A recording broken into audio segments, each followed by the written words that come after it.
လောကကြီးကမင်းပေါ်မှာချင်တာတွေသာပေးတဲ့အခါချိုးသည်ချင်နေမစင်စားပဲ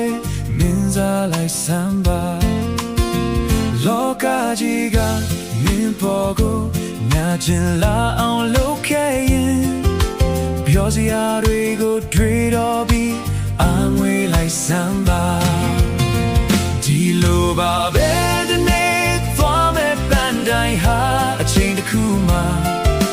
မင်းတို့ဆူလဲလေးကဆောင်နေမှာ